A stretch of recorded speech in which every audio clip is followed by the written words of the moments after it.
Do you want to write on the board? Friends minus one. All right, are we ready? 1, 2, 3, 1, 2, 3. Ready? Ready? Hey everybody, we're back. More Chalkboard History. We are going to discuss very controversial people. Is it that controversial? Well, for some people, I think he keeps them up at night.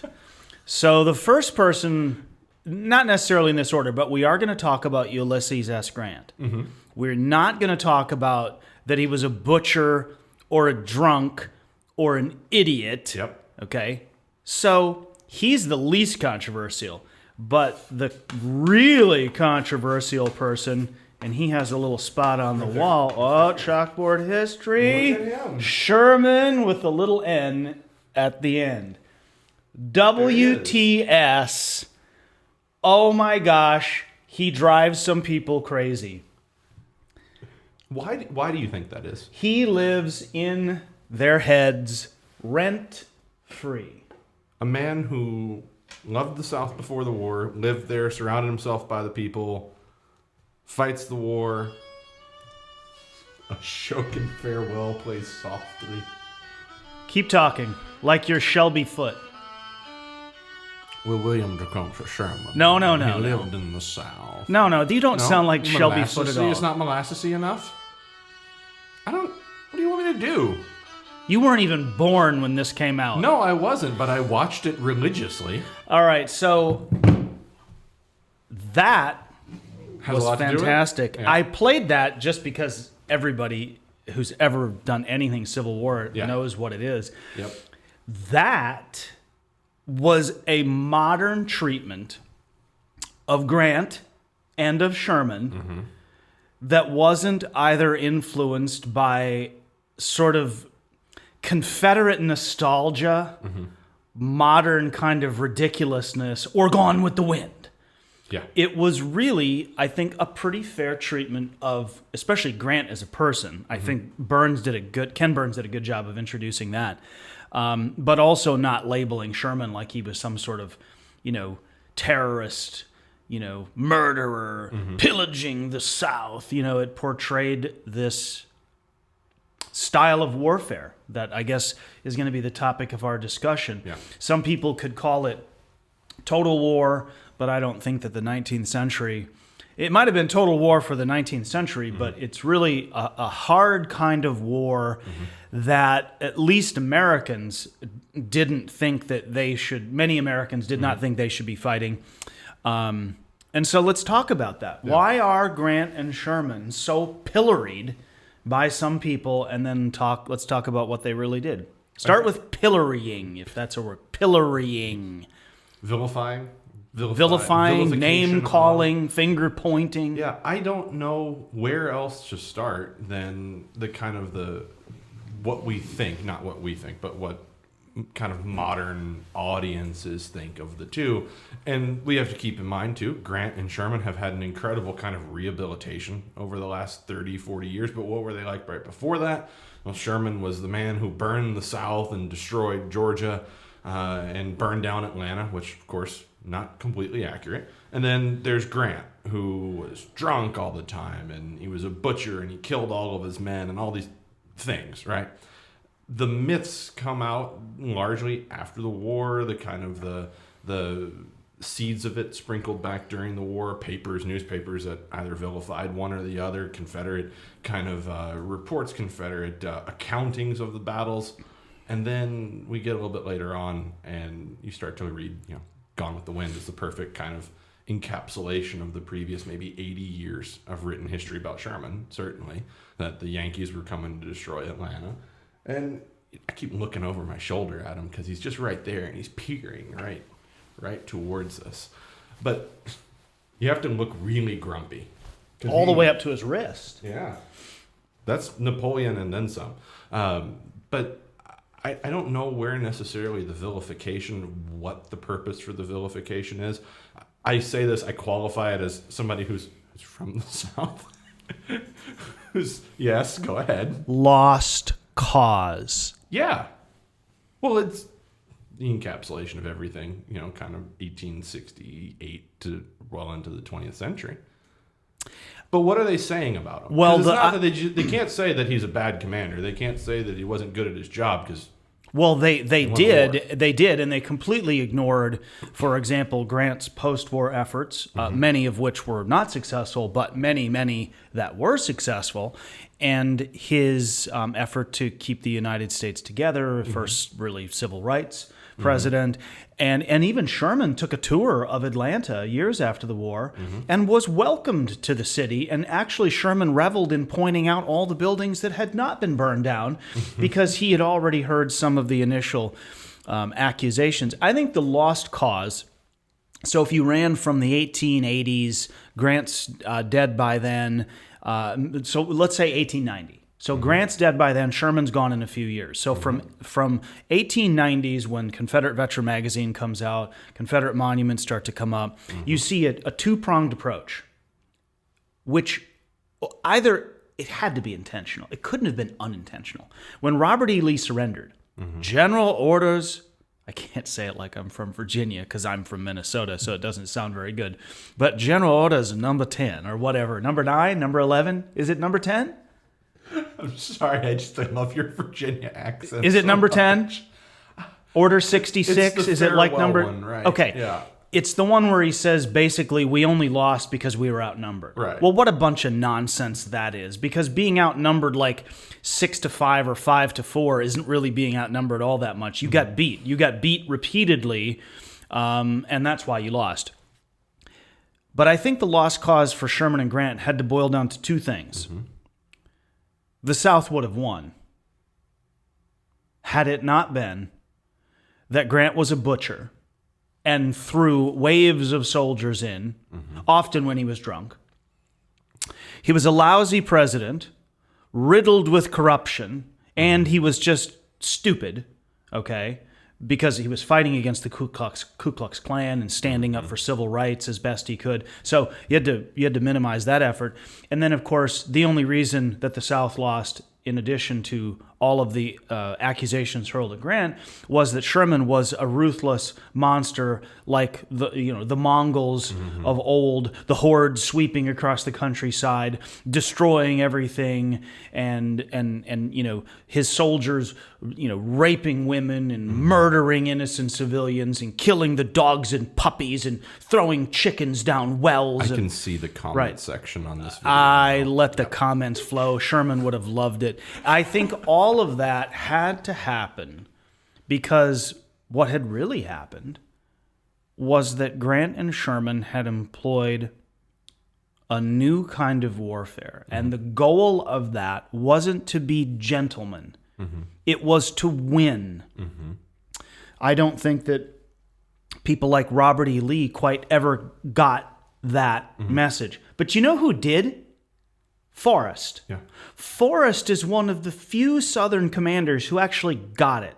I think Jackson, too, before his death. Good point. Yeah. Jackson did. But I wanted to mention Forrest because after the war, of course, Grant offers Forrest a place in the U.S. Army as a cavalryman. Forrest denied it. So there was, I think, an understanding about the nature of war. I think it's terribly unfortunate. I do think that in the last generation, since the Ashokan farewell strains first hit the airwaves at PBS, which has now been over a generation, it's been over 30 years, generation and a half, there has been not just a rehabilitation, there has been a better understanding that Grant and Sherman and George Henry Thomas were exceptional officers.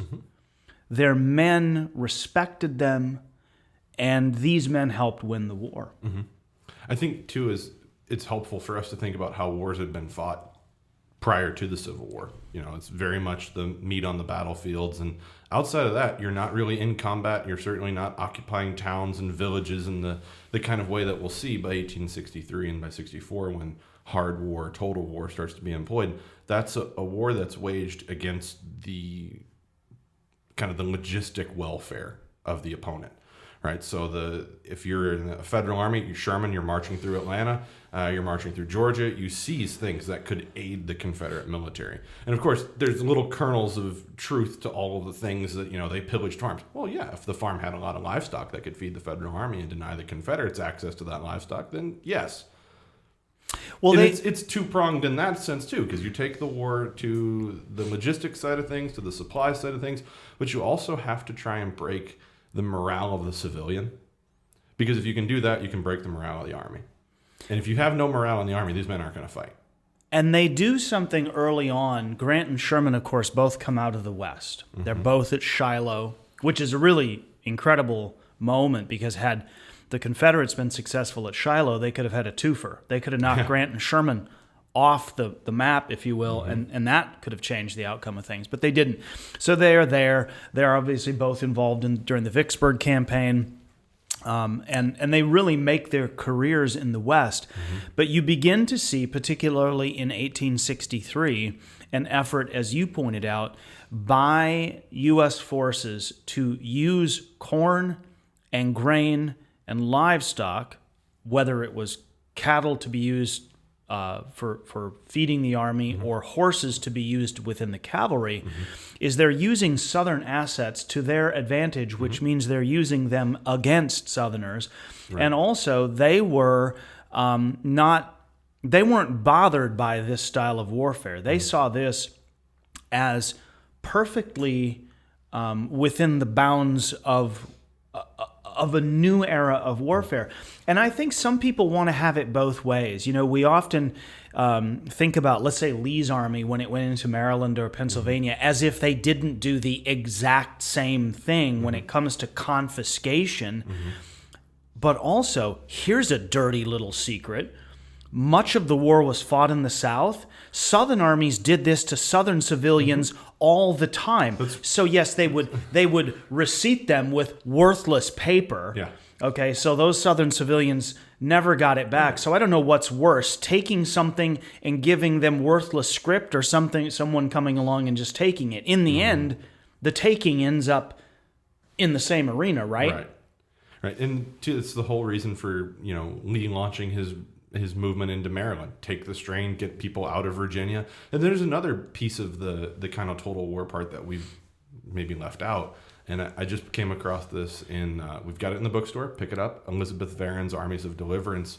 One of the other aspects of total war that she talks about is not only are federal armies in the South seizing livestock and crops, they're also freeing and bringing in slaves into contraband camps. Correct. Which is depriving the Confederacy of its ability to later on in the war build defenses. But I think about on battlefield tours, we get asked, well, how did they get their supplies here? Well, it had to be moved by rail. And then when you start diving down, start ripping through all the weeds, you find out that the average speed of a steam engine locomotive had been decreased by almost 20 miles an hour because there was no white free labor left cutting down trees, and all the black slaves had been impressed into the Confederate Army or had been freed. Service of the Confederate Army, I should say. So you start to take all these things apart, and you realize that the big operational picture of the war is the thing that Sherman and Grant had understood maybe from the outset, is that not only do we need to win the war on the battlefield, but we need to win the war at home for these people, and we need to win the war in the South as we move through these kind of occupied areas. So two things I think we should talk about before we're done, and I want to introduce one, which is correspondence between William Tecumseh Sherman and JBH. Is this that wonderful exchange back and forth? Right, J.B. Hood, which is September of 64, and then we should talk really about Grant's efforts in Virginia as he goes against Lee. So Hood wrote so I was pulling this up, Hood wrote to Sherman on September 9th, 1864, and I'm not going to read the whole thing, but he does say, permit me to say that the unprecedented measure you propose transcends in studied and ingenious cruelty all acts ever before brought to my attention in the dark history of war.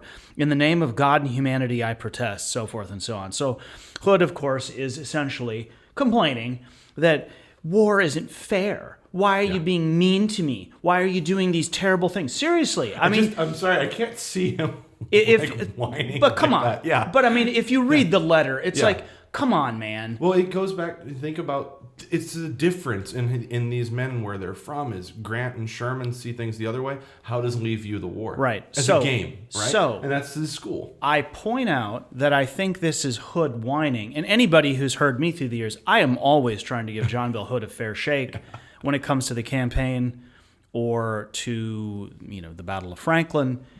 But his correspondence with Sherman is that of someone who's losing and doesn't like the fact that he's losing, so he's coming up with a bunch of excuses.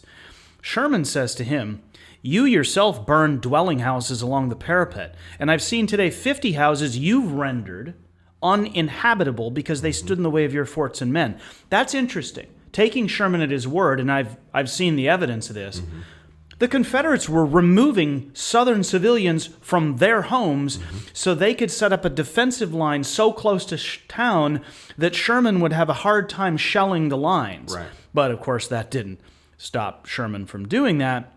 But this is the part I love. He said, "In the name of common sense, I ask you not to appeal to a just God in such a sacrilegious manner. You who in the midst of peace and prosperity have plunged a nation into war, dark and cruel war, who dared and badgered us to battle, insulted our flag, seized our arsenals and forts." And he goes on to finish by saying, "If we must be enemies, let us be men and fight it out, as we propose to do, and not deal in such hypocritical and appeals to God and humanity. God will judge us in due time." That, to me, has always been one of the most cutting lines where Sherman is saying, you started this, and now you want to set parameters by which we can fight this. You've heard me say this. We carpet bombed Dresden, Germany. We firebombed Tokyo. We dropped 2 atomic bombs on civilians. There are times in certain wars when the enemy is acting in such a fashion, which usually is they won't surrender, that you have to take the war to a different level. And Grant and Sherman by 63 and into 64 are realizing that the rules have changed, but these guys want to keep acting like they haven't changed. So when we get to 64 and Grant goes east, Grant now realizes he does have a bit of a numerical advantage on Lee. And so did Dwight Eisenhower by June of 1944. And Eisenhower realized that if we threw waves and waves and waves and waves of soldiers at the Germans, they had been depleted to a point where they might actually crack. That's exactly what Grant does. He gets on Lee, and he won't get off him, and he hits him, and he hits him, and he hits him, and he hits him, and that's what simultaneously Sherman's hitting from the other side. And that's exactly what Sherman is doing at the same time, and what they're doing is they're just pummeling the enemy because that enemy was still very dangerous and was filled with men like Todd Carter, who we talked about in another episode, who are dedicated. They believe it. And I think that's one of the tragedies, is when you have a side that is so committed and so dedicated and so believes it, and the other side is also equally committed, but the reasons aren't quite the same. But the one side realizes we have to destroy them. There isn't going to be a capitulation. There is going to be destruction until we cut out every possible thing you can use against us. And it isn't capitulation. It is actually destruction. You know, Robert E. Lee was still looking for a fight on April 8th, 1865. And until he got boxed in, Hood was willing to go to the Trans-Mississippi after the Tennessee campaign to raise troops for the cause. Grant and Sherman, in my opinion, could have fought in the 20th century.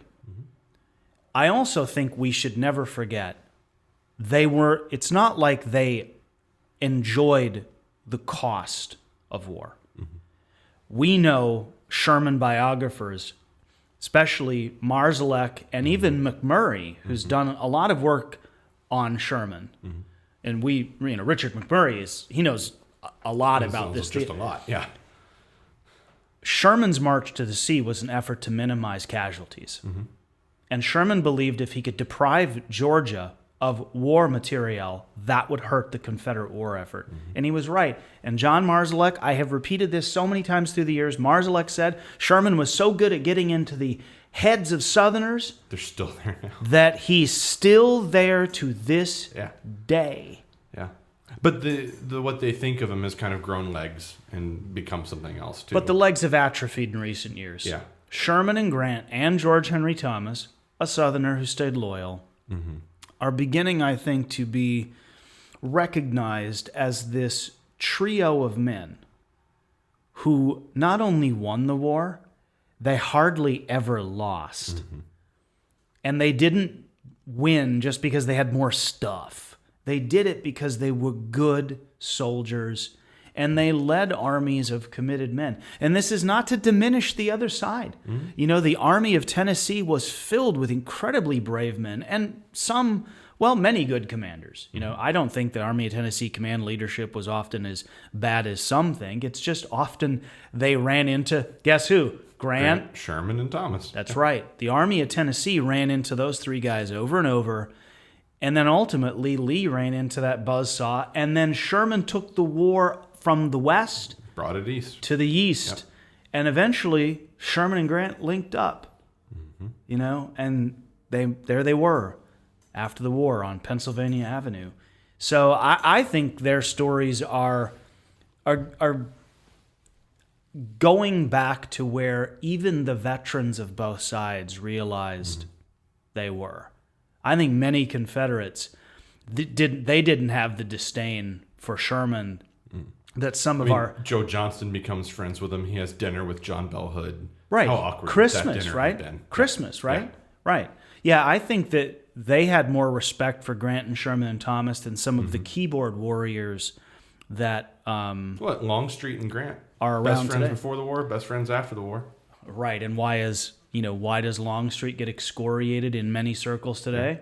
His friendship with Grant, his Reconstruction thoughts. Yeah. Right. Yeah, he was a Republican. He stood up for civil rights. He's friends with Grant. Yeah. So not a butcher, not a drunk, not a war criminal or Just good terrorist. soldiers. Good soldiers who were willing to push the edges in an effort to save the United States. And I think that alone, if you live in the United States, is worth remembering. So another episode done. I think we're going to film one more today. We're on a roll. Thanks, everybody.